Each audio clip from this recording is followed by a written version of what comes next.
que son buenos para la vida de los colectivos que surgen alrededor de ellos. La historia de la costa peruana tiene dos tragedias, o hasta tres: la desaparición de humedales, la desaparición de lomas y la desaparición en el norte de manglares. Hemos atentado contra estos ecosistemas. Lo que eran archipiélagos muy nutridos, con lomas, con manglares en el norte y con humedales en la franja costera, han desaparecido. Lo que ha originado perturbaciones que estamos hoy mencionando y que se agravan con fenómenos globales como el calentamiento global y, en fin, cosas que ustedes conocen. Por tanto, el turismo no solamente se ha convertido en una actividad que puede generar recursos económicos, sino para nosotros, los que activamos este grupo de turismo sostenible en el Perú, en una especie de, ¿cómo llamarlo?, tablero salvador. Pensamos que con el turismo podríamos sellar algunos espacios que se están destruyendo, porque entonces le encontramos un significado económico. Me explico. Los peruanos somos bastante proclives a destruir espacios porque no le encontramos valor, porque intrínsecamente no tienen un valor que pueda competir con el valor que sí tienen la venta de terrenos o la explotación abusiva de ecosistemas como estos, ¿no? Entonces, como quiera que no han tenido valor, se han destruido.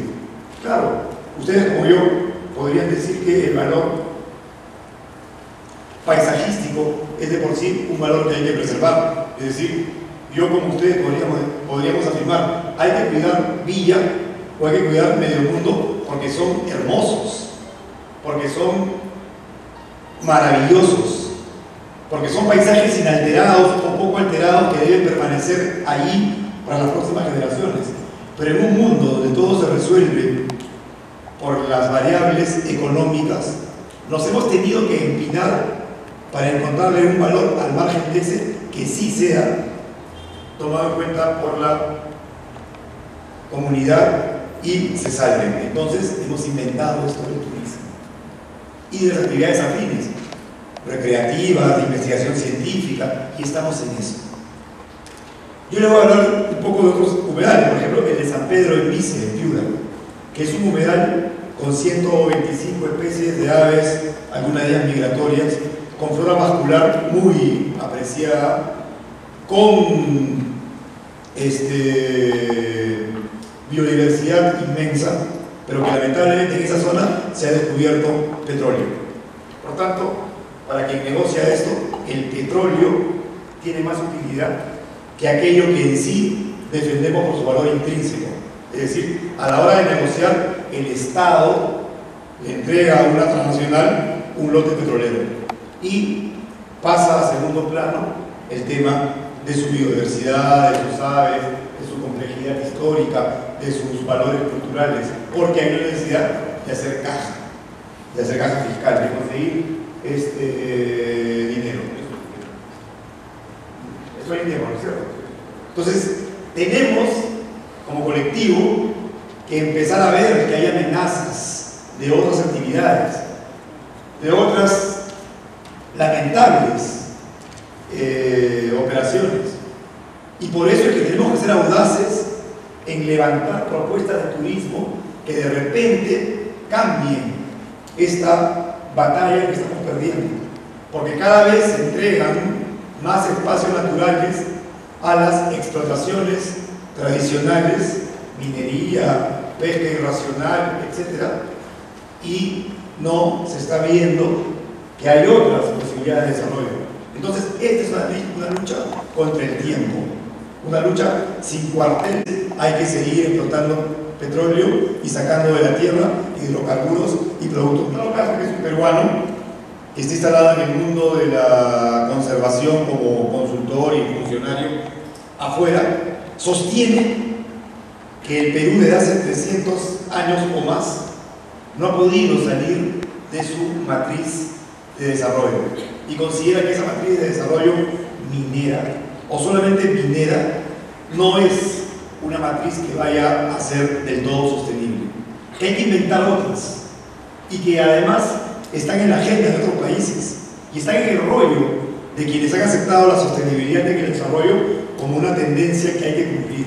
Es decir, la moda en el mundo está apuntando hacia proyectos mucho más responsables con el ambiente, mucho más amigables con el futuro y no solamente con temas extractivos. Como quiera que sea así, Gonzalo Castro y también Pedro Solano en la SPDA proponen que miremos de otra manera nuestro país, que lo miremos desde otra perspectiva y encuentra que aquello que nos diferencia con respecto a otros países es nuestra inmensa biodiversidad. De esto han hablado ustedes con Antonio Brac. Sin duda, Antonio Brac hace mucho tiempo propone esto. Ya no mirarnos como un país minero, sino mirarnos como un país biodiverso. Y entre las múltiples oportunidades que tiene un país multidiverso o biodiverso, hay una, que es la del turismo, que puede ser impactante y sensible.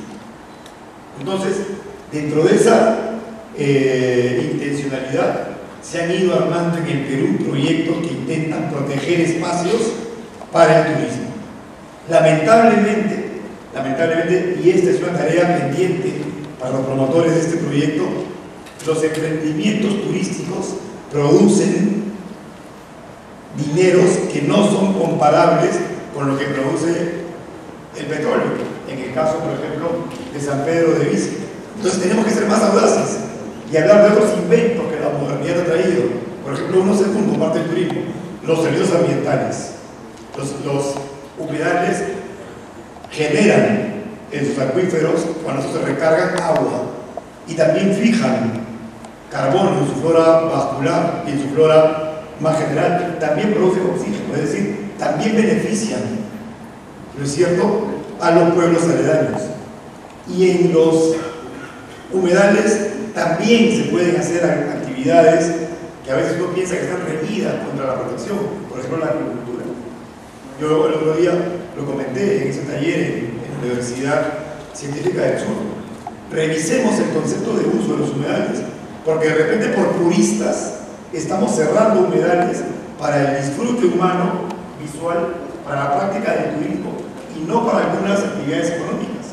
En los humedales de la India se produce la mayor cantidad de despensas proteicas, porque allí siembran peces para la agricultura, ¿no? Todavía no hemos avanzado en ese sentido, porque estamos, y felicito a los promotores de este evento, en una fase previa. ¿Cuál? La de sensibilizarnos sobre la importancia de estos ecosistemas. Y también una fase segunda, la de difundir la importancia que tienen para mejorar la calidad de vida de las poblaciones circundantes. Pero tenemos que seguir avanzando para que nuestra comunidad nacional, regional, entienda que hay que proteger, entienda que conservar no significa solamente detener en un espacio temporal estos ecosistemas, sino integrarlos a nuevas matrices de desarrollo sostenible. En ese sentido, lo que les vengo a proponer a ustedes es seguir inventando las definiciones que hagan que aquella que hemos conseguido de los teóricos sobre ecoturismo y desarrollo sostenible y turismo sostenible se hagan viables. Pues aquí una pequeña parada. El desarrollo sostenible implica una matriz de desarrollo que cuida los bienes ambientales para el disfrute nuestro y de las generaciones que vienen bajo una mirada de no agotarlos, de mantenerlos en un ritmo que nos permitan generar hacia el futuro más desarrollos y más consumo sin agotarlos. Ese es el enfoque del desarrollo sostenible, un enfoque que es muy cuidadoso del tema ambiental y del tema social. En las cumbres que han ido habiendo para medir el estado de cuánto hemos avanzado en detener el deterioro ambiental de la tierra,